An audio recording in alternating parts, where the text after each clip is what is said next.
За. Одоо сүүлчийн бүлгээ яриа та. Та ч өгч юм доо. За ийхүү хэрэдийн талд байр сууриа засаад. Нэх олигтой нэр түрээгүй би. Эвтэй байж чадаагүй. Хэрээдүүдтэй. За тэгээд иймэрхүү шаналл донд байхад нэгэн хэрэг болвоо. Энд хамаагүй Монголын хоёр бяцхан залуу Мэргэц рүү байлдах дайнд хийж байна гинэ. Дайнд нь оролцов. Хамгийн гол нь тэр дайны төгсгөлд би тэр хоёр залуугаас энэ үйл явдлыг яаж ашиглах нь гэдгийг нь л харахыг хүссэн юм. Тиймээс хоёуланд нүдчих тавиадал хөлмийнээс нь ажиглаж ирсэн.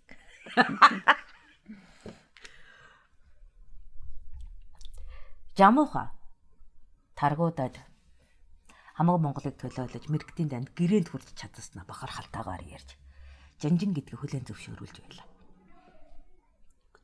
Тэмүүчин дайнаа далимдуулж гэргэгээл олж авсан болоо гэж даруй төлөв зан гаргаж байв. Алдарших биш, нэр хүндэд хүрэх биш, бусад ноёдод таалагдахыг биш. Зөвхөн өөрт ашигтай гэж бодсон доо үнэн ч сууж байсан нь харагдсан юм. Ямар тэнэг хог вэ гэж бодоод дэрэгдээс нь өөрөө хармаар санагдаад за тэгээд жамууха тэр хоёр чинь нөгөө жамууха болж өгвөл надад бол нөгөө мөлхүүл тавьж ажихад тэмүүчнийг доороо оруулах сонирхолтой байгааг харсан л да. Миний жанжин гэж ярих нь их байсан. Надад болохоор энэ хэргийг санаачлагч нь тэмүүчин юм шиг санагдаад бусдыг ашиглаж байгаа дундаас нь цавчаа гаргаад авцсан овжин нөхөр шиг санагдаад байсан юм. Тэгээд хоровоо дээр өвдгөөр хатгуулах нь эхлээд өдөр болгоно усны тусгалд өгөрсөн царайгаа үзээд миний цаг дуусаж байгааг мэдээд ирээдүйн овчинг элдэв хэрэгээс юучгүй байжгаад ашиг ологчийг бүтээн гэхээр хорхой хүрээд энэ хохимой толгойд чинь гигээ бадраад болдоггүй. За тэгээд л эхлээл хаяатаас нь ажиглав. Байгаадаа цадсан шинжтэй гэрийн цэг зандартай байгаа бүлдэ хүн нэмэхэд хүндрээд байдаггүй. Хөрхөөн хөвөн харагц. Гинхийн мишэлтэй итгэх завландын арваачаад тунгааж яагаад үйл хийчихдэг хөөрхөн залуу санагдсан юм. Тэгтэг гинэн тэнэг гэж хэлнэ.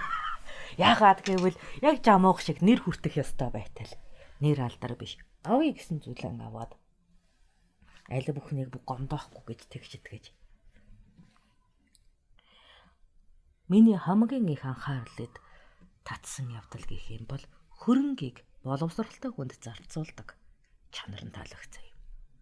Яагаад гэвэл анхны зуутынхаа ахуйг цэгцэлж байгаа нь олон зуут цэгцэлдэг залуучуудыг харж байхад түүн шиг сайн тэр зуутын ахуйг тэгшилж байгаа хүүхэдийг би олж хараагүй юм.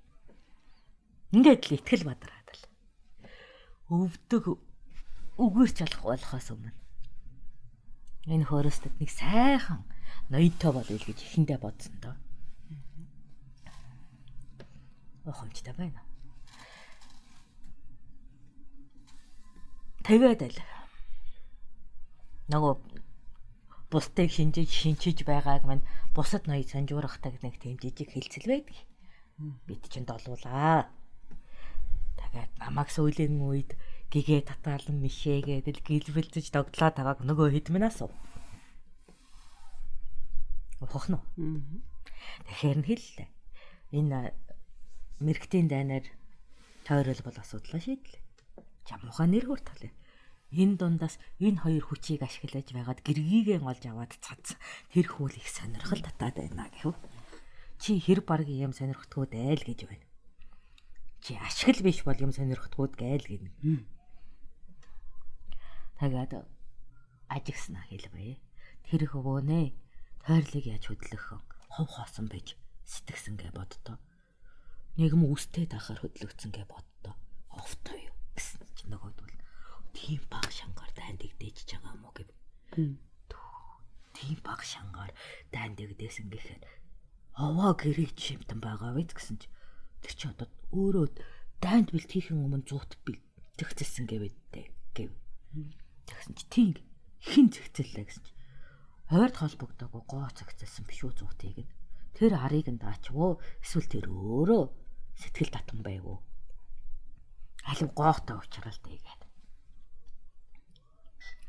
Яах вэ? Энд чинь нэг нэгнтэйгэн очиж уулзсан шууд нэгдсэн хурал хийчихгүй бас яана гэлэн. За арай ойроор дараад нахуу дээр очив. Эхлээд би нөгөө суугаад дээр очив.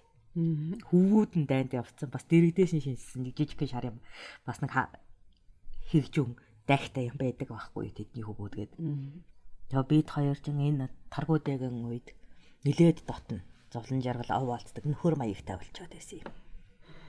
Ухамжтай байна уу? Тагаад гоороо явахын тулд эхлээд нахуйтай уулзсан чи. Миний хөвгөөний авираш бас нөхөрлөлд хөтлөгдснөөс хойш. Аваа зэгцэрсэн шүү. Тэр хүүхэд нөхөрлөхөд сайн хүүхэн байлаа гэж байна. Хэргийн хөв магтадгүй нахуу хүүхэд магтаад ихлэхээр хардаг. Төрийн сонирхолтой юу чи гэхэд гүцэс. Тэр нэг бор юм яаж төрийн тэргүүн байдгийг хууч хаадын илүүлдэл үз. Одоо бол буугын анчин булганы 8 чинь штт гэдгийм байна. Тэгтээ сонирм байгаа үед. Ангид байц сууч чадахгүй. Яг энэ гол хэрэгт цэрэг зэгцэлгээнд оролцсон гэх гоод ойрооч байгаа. Тэгээд гоо чи нэг саяхан мэрэгтийн дайнд орох жбайгаа 100 цэгцэлтэй гинлээ. Тэр ямар байв гэхэд хөөхөн чадвартай хөвгүүд байлаа шүү. Бүр эдгэр насмын санагдаад. Эртээ үе минь бодогдоод. Нулимс туслуулан сургалаа шүү дээ гэж байна. Бас хэр баргийн дайчдыг өмөөрөөд байдаггүй гоо юм үг хэлэхээр. За тэмүүч нь ямар байна гэхээр цэргийн эрдэмдээ маруухан ч гэсэн бусдаа итгэл, сэтгэл, нүүлэг болох чадвараа дайжгүй хөвгөн байлаа шүү дээ. Хөрхөн зуутын ноён болно доо гэж байна. Энэ хөвгөнийг тэгээ зуутын ноён байсан нь дээр гэж чи бодож байна гэхэд. Иймэрхүү хөвгөд зуутад хандаггүй дээ. Мянгатал болно доо. Олигтой төр төших юм бол төмтийн жанжил болно доо. Жанжны давтай гэж шүү гэд. Бас л их цадсан царай гаргасан юм. За тэгээд нөхрөө шинжихэ дайснаа шинж гэдгээр. Салжууд л одоо жамуухын талынхантай. Салжуудын сахалт ноёны хавцаа мэдээ дуулах гэдэг юм. Жамуухаа сая мэрэгтийн дайнд ороод цолоод суугурцсан гэн чи сайн сургаж гэсэн чи хаа бахталтай байна. Өсөгсөн хөөхөд өгөөж татвгсан ад ус тэрэг чирдэг л боллоо доо гэж байна. Чи нөгөө хөвгүүдийг мэдэх үү гэхэд майдамаг вэ тал газрын хаанаас баатар төрөхийг тэнгэр л мэддэг шүү дээ. Тэр нэг сайн баатар төрөх гэдэг. Бид одоо дайтахын цагт ач зээдээ алдраа балчиртай идэх гэж болохоор болж дээ. Татараас хайж дагжиж цэрэггүй гэж гундах тэр цаг өндөрлсөнд би ихэд баясалтай байна. Манай жамууха өнөөхээр лут томтын ноён болох гээд айшгүй гэв.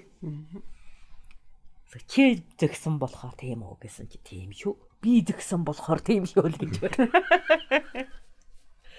Энд чин дайсан нь хүртэл муулахгүй байна гэдэг чинь.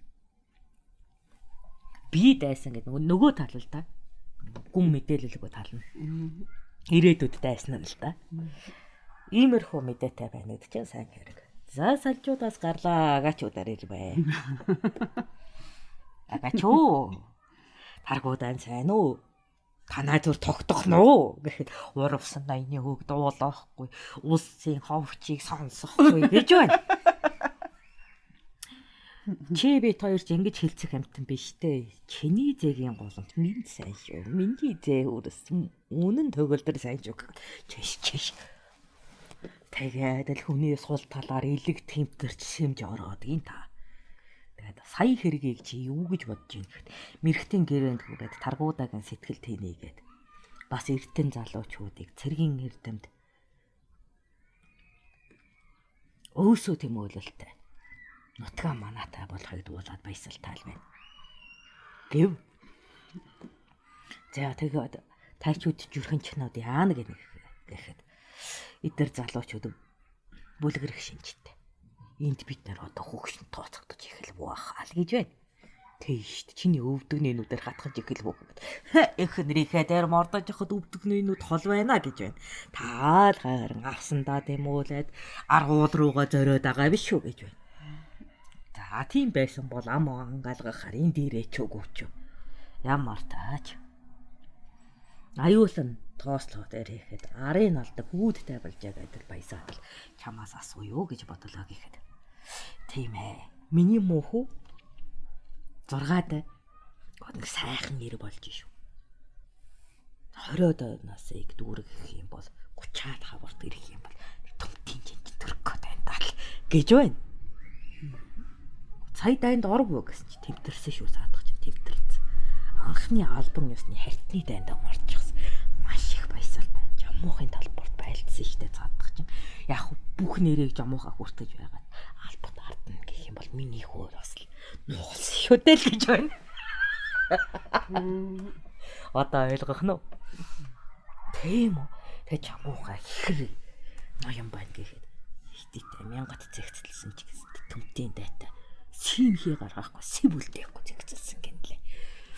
Тэг тэрийг нь зүүн жигүүртэг энэ миний хөө зэгцэлчээд хүний хойхролоогүй хүндий цойрайг бол ороод ирсэн юм ба. Бахталтай гэдэг. Тэгээс холиотой юмнууд чинь дайндаа хөөрөөд хамаг залуунасыг дайны тоосон дөнгөрөөцсөн болохоор дайн яриаж нулимс садар болоод тэнэгэлсэн шүү дээ. Тэгэхээр та сая 6-даа гэдэг хин салжуудын ноёны? Биш ээ, агаачуугийн 6-даа ярьж шүү дээ. Агаачууд би салжуудаа ирчихсэн байна. Салжуудаас агаачуудаар ирж байна. Өөрөөр хэлбэл нар зүв хамаг Монголоо тойрж байна. Тинч өгч байгаа юм байна. Тэгээд нөгөөх чинь агаач нь аваа юу 6-даа наваа том болцсон. Нөгөө олсон хөөхт нь тэрүүнийг өөрөө сургасан болохоор бардсан байгаа юм байна. За. Ингээд агаачуугийнхаас яваад байран гараарав. Аргасуултаа ярилцгаа. Тэгсэн чи саяны дайнд би хөрөнгө гаргаагүй штэ. Гэв. Тэгэд яаж энэ хитэн балчаар зэр зэвсгэн зогцоолоход өсөө зогцуулсан шүү. Овоо болж байгаа гэж би гэн. Гэхдээ чи овоо болох нь ямар хамаатай. Гэхэд нэгт ханш унгаахгүйгээр дайнд ялна гэдэг чи би сайн нэрийг биш үү гэж хүний нэрийг өөртөө нагаа сууж ирсэн юм да.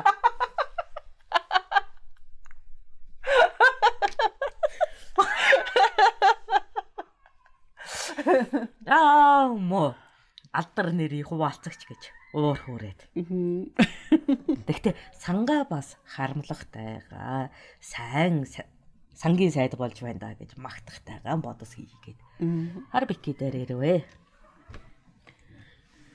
Тэгээд асуухад маркетинг энэ чи ялалтал гэдэг ах юм.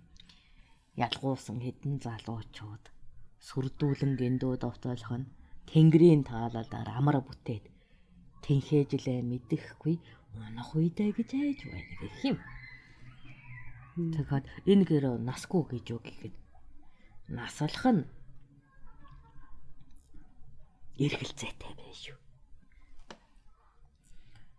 Энэ нь наслах нь хэрээдээс хамаарах учраас залуучуудын алдрыг дуудаад явах.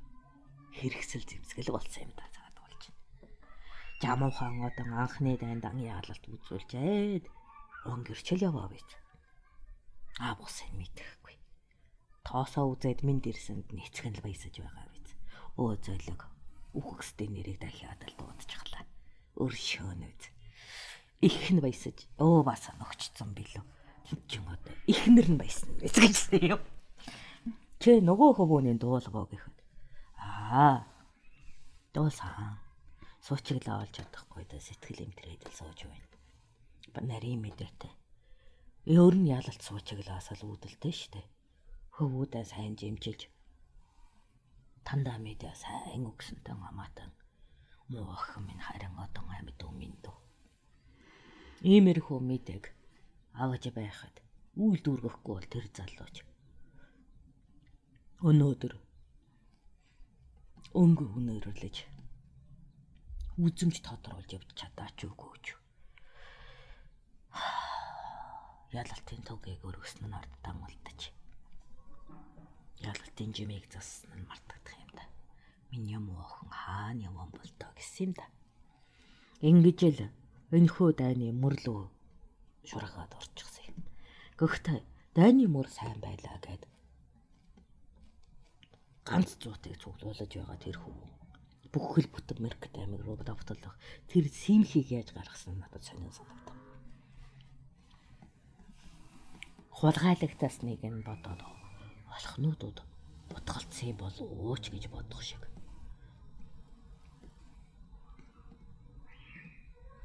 Ингээд олхнуудын тухай тоймтой тэмтрэл байхгүй учраас яг бөөрөнд нь наалддагаас нь асууя гэж бодоод хуагчин дээрээ өгöd очив. Зүтгэрлээ ядарлаа насны эцэнд ийм ёроон идлэх гэж байдаг үглээд л сууж байна. За яав гэхэд суучглан алдчихлаа. Бэргэнэ нэг муу минд бүлт авчирч бяцхан үртэй боллоо. Гэт. За тэгээд энэ тойролтон хөдөлгөж тогоонд нь орохыг яаж сэтгэсэн юм бэ гэхэд огч. Эдгэртэн залуус өөртөө санаатай юм байлээ. Энэ бид зааж чиглэлээ гавтал. Тэнгэрийн чимээ дуулаж тэнхээждэг л болсон байна да гэж хэлсэн юм. За ингээд л нөгөө өвгөн эмгэн биенээ эрэж байгаа юм шиг ойлгохтой юм дэмүүжэнтэй ярилгүй. Тэр үед би дотн тийм ч их дотн биш. Өвгийн анд тийм үү. Урд ноёдуудын нэг гэдгээр л мэндийн зөрөөтэй байгаас илдэг үг солилддоггүй байсан юм. Тэгээ өвгөлнтэй мэнд мэдээд тэр ямар ойлгохтой юм ярих вэ штэ. Та сайн уу заа баяртай. Ямар хэрэгээр явж байгаа хинээс мэдээ сонсъё. Над хэрэгтэй байна уу танд хэрэгтэй байна уу гэдэл өнгөрдгөөс хойш. Муу харилцаатайч биш, дотнч харилцаатай биш нэг тийм явдалтай. Ингээд л дуулсан бүхнийг ахиад л суухайтуудаа ярьж эхэлж байгаа юм да. Тэгсэн суухайтууд өөр нь үрсийнхээ зинглийг бодоод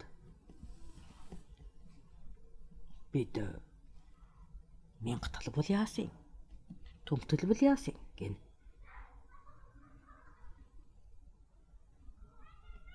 Төмтлөхээ тэгсэж үлдэхэд наадах чинь одоогоор хамгийн сайн зам юм биш үү?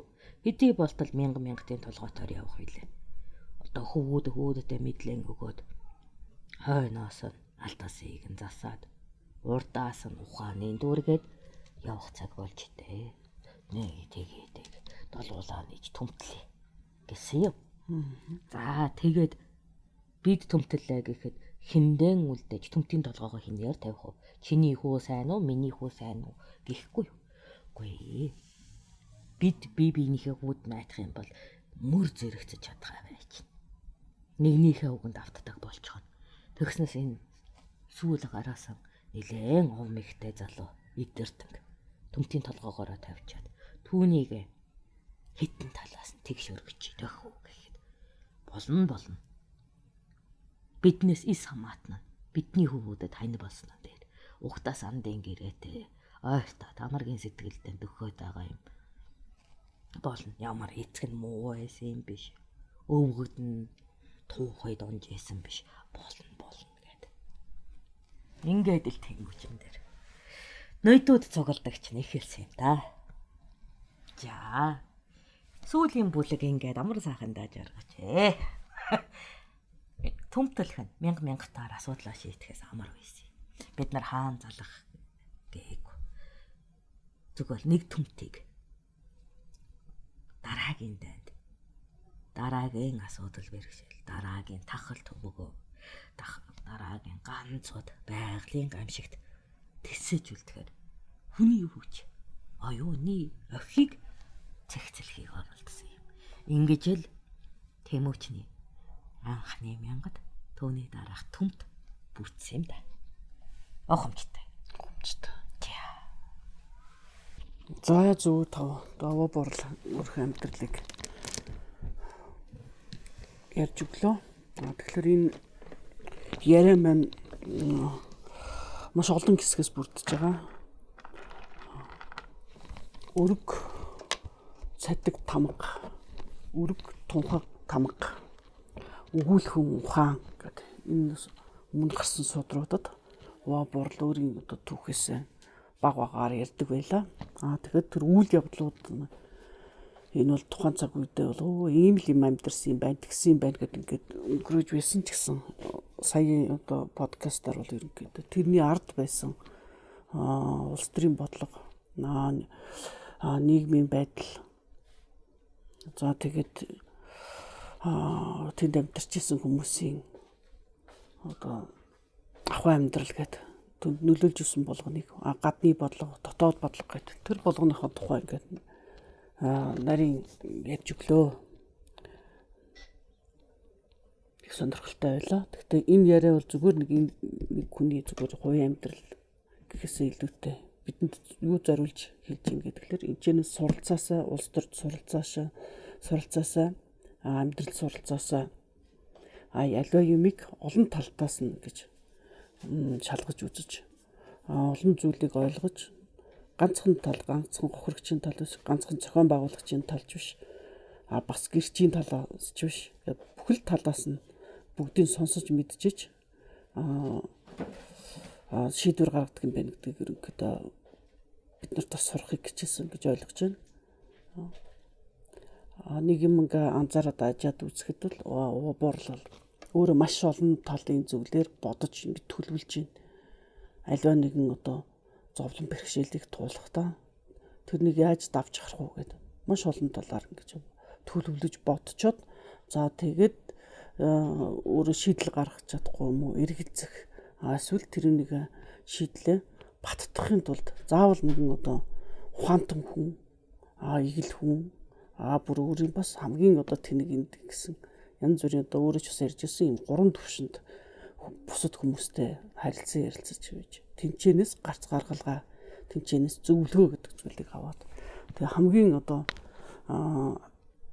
тэр зөвлөгөөнүүдээс хамгийн ашигтайг нь сонгохдоо үр дүн гэдгийг бол хардаг юм байна. Тэгэхээр үр дүнгийн юугаар тооцож байна гэхээр дандаа хохирлоор тооцож байна. Энэ хүний одоо энэ үйл явдлын шийдвэр миний амьдралд ямар хохирол учруулах вэ? Ямар ашиг авчрах вэ? Тэгвэл энд хамаатай байгаа бусад хүний амьдралд ямар хохирол учруулах вэ? Ямар одоо ашиг авчрах вэ? Тэр олон хохирол одоо хэдий хэмжээний цар хүрээтэй юм улсад одоо хохирол учруулах юм уу? Отогтой хохирол учруулах юм уу? Зөвхөн гэр бүлтэй юм уу? Өөртөө юм уу гэдэг. Энэ хохирлын тооцоо сайн бодож ингэж харддаг юм байна гэдгийг бас бид нар суралцах хэрэгтэй, дүгнэх хэрэгтэй. Тэгээд энд яагаад одоо энэ болгоны ярьж сургаж ийн гэхээр энэ болгоноос бид нар энэ өнөө цагийн амьдралынхаа ухааныг олох хэрэгтэй. Өвгдөөдүүдийнхээ мөрлөжсэн мөрлгөөг мэдж энэ нэг хүний түүхээр жишээ авч иж бусад зүйлүүдэд өөрийнхөө эсэн хүслийг яаж тэгшээр хангах вэ? Хүслээ хангахдаа бусдын эрх орон зайд төв учруулах нь уу, хохирол учруулах нь уу, бусдад төвөгөөр хохирлгүйгээр яаж амьдрах вэ? Төрийн шийдвэрийг хэрхэн одоо тооцож өөрийнхөө ахуй амьдралдаа хэрэгэлдэг юм. Энэ болгоныг бас тооцож мэдэж суралцах хэрэгтэй зүйлүүдийг гэж ярьж өглөө. Энэчнээс бид нар бас олон зүйлүүдийг ойлгож мэдэж амьдрал ахуйдаа хэрэглэх баха. Өөрийгөө дүгнэх, төрөө дүгнэх, улсаан дүгнэх, гэр бүлийн дүгнэх гэдэг нөгөө бие зас, гэрээ зас, төрөө зас гэдэг энэ ухаанд одоо суралцахад одоо жишг сургаалыг ярьж өглөө. Энийг бид нар ганц өөрсдөө сонсоод нэг удаа сонсоод орохгүй. Олон удаа сонсож өөрийнхөө амьдралтай жишиж тэнцүүлж бодох. За дээрэс нь өөр хүүхэд залуучуудаа илүү түлхүү бас ойлгуулж ивэл сонсуулж ивэл их хэрэгтэй. Ялангуяа одоо улс төрд орж байгаа залуучууд, улс төрийн ухаан судалдаг хүмүүс, багш нар энэ ухааныг сайтар сонсоосаа, энд суралцаасаа, тэрнээс авах юм аваад гэх юм гээгээд өөрсдийнхөө одоо өнөө цагта давхирсан сайхан сургамж мэдлгүүдийг бусдад түгээгээсэй гэж бодож байна. За ингээд зовлонгийн тухай ярьж эхэлсэн. Одоо багц маань өндөрлж байна. Зовлон гэдэг маань одоо товчхондоо дүгнэж хэлэхэд бол бидний одоо хүсэж бүх хүслээ суусан. Тэр хүслийн зүүн эсрэг талын буюу хар талын биелээгүй үеийн зовлонгууд, бэрхшээлүүд. Тэрнээс аль нь хамгийн их одоо хүнд хэцүү, аль нь одоо бие биенээсээ хамааралтай, бие биенд нөлөөлдөг. Энэ болгоныг одоо бас тооцож мэдхэд хэрэгтэй юм уу? Үнэлгээнд бас хэрэгтэй юм болов гэж бодож байна. Үүнтэй холбоотой одоо подкастаас гадна бас лайвуд байгаа. Түрүүний дурдсан үрг, тунхаг, тамга, үрг, цадаг, тамга. Бас өгүүлхэн ухаан гэдэг. Дуваа бурлын өөрөө толгойлон ярьж өгч одоо хийж өгчсэн энэ зүйлүүдийг уншиж судлаасаа нэгтгэж дүгнээсээ бие биенээ ингэж нөхсөн энэ арга билэг талын хугтгуунуудыг ойлгож ухаараасай гэж одоо бодож байна. За тэгээд зовлонгийн тухай бид юу мэдэх вэ? Өөрийгөө одоо зовж байгаа мүү үгүй мүү? Хинээс болж зовж байгаа? Миний зовлонгийн зэрэглэл одоо хүнд юм уу? Хүнгүй юм уу? Яавал энэ зовлонгоос одоо хялбар гарах вэ? Яавал энэ зовлонг туулж давах вэ?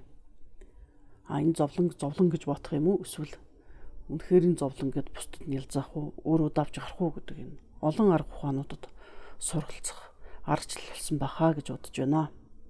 За ингээд зөв тав амжилт хүсье. Нэг бүтэн бүлэг гэсэн сэдв маань дуслаа.